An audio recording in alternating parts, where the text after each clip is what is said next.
ಇವತ್ತು ರಾಜ್ಯ ಕಬ್ಬು ಬೆಳೆಗಾರರ ಸಂಘ, ರಾಜ್ಯ ರೈತ ಸಂಘಟನೆಗಳ ಒಕ್ಕೂಟದಿಂದಾಗಿ ಫೆಬ್ರವರಿ 6ನೇ ತಾರೀಕು ಬೆಂಗಳೂರಿನಲ್ಲಿ ರೈತರ ಸಾಲ ಮನ್ನಾ ಕುರಿತು ಕಬ್ಬಿಗೆ FRP ದರ ಮರುಪರಿಶೀಲನೆ, MSP ದರ ಜಾರಿಗೆ ಬರಬೇಕು.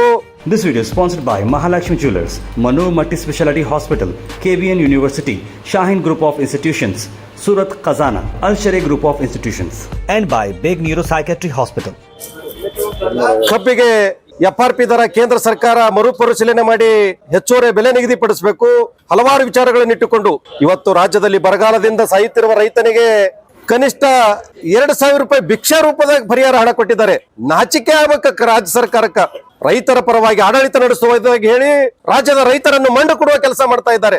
ರಾಜ್ಯದಲ್ಲಿ ರೈತ ಸಾಯ್ತಾ ಇದ್ದಾನೆ. ಕನಿಷ್ಠ ಭಿಕ್ಷಾ ರೂಪದಾಗ 2,000 ಯಾವ ನ್ಯಾಯ ಸ್ವಾಮಿ ಇದು? ದಯವಿಟ್ಟು ಅರ್ಥ ಮಾಡ್ಕೋಬೇಕು. ಕನಿಷ್ಠ 1 ಎಕರೆಗೆ 25,000 ರೂಪಾಯಿ ಪರಿಹಾರ ಹಣ ಕೊಡಬೇಕು. ರಾಜ್ಯದ ರೈತರ ಸಂಪೂರ್ಣ ಸಾಲ ಮನ್ನಾ ಮಾಡಬೇಕು. ಕಬ್ಬಿಗೆ ಒಂದು ಸೂಕ್ತವಾದ ಬೆಲೆ ನಿಗದಿಪಡಿಸಬೇಕು. 2023-24ನೇ ಸಾಲಿನ ಕಟಾವು ಮತ್ತು ಸಾಗಾಣಿಕೆ ವೆಚ್ಚ ಕಾರ್ಖಾನೆ ಪ್ರಾರಂಭಗಳಾಗಿ ಮುಕ್ತಾಯ ಹಂತಕ್ಕೆ ಬಂದು ತಲುಪಿವೆ. ಒಂದು ರಾಜ್ಯ ಸರ್ಕಾರಕ್ಕೆ ಒಂದು ಕಟಾವು ಸಾಗಾಣಿಕೆ ಬೆಲೆ ನಿಗದಿಪಡಿಸಕ್ಕಾಗ್ತಾ ಇಲ್ಲ. ಯಾವ ಸೀಮೆ ಆಡಳಿತ ಇದು?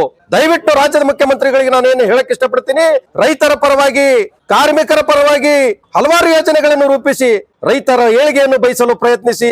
ಇಲ್ಲ ಆದ್ರೆ ನಿಮಗೆ ಮುಂದಿನ ಬರುವ ಲೋಕಸಭಾ ಚುನಾವಣೆಯಲ್ಲಿ ತಕ್ಕ ಉತ್ತರ ಕೊಡಬೇಕಾಗುತ್ತೆ ಅಂತಕ್ಕಂಥದ್ದು ಹೇಳಕ್ ಇಷ್ಟಪಡ್ತಾ ಇದ್ದೀನಿ. ಧನ್ಯವಾದಗಳು. This video is sponsored by Mahalakshmi Jewelers, Manu Multi Speciality Hospital, KBN University, Shaheen Group of Institutions, Surat Khazana, Al Sharia Group of Institutions, and by Big Neuropsychiatry Hospital.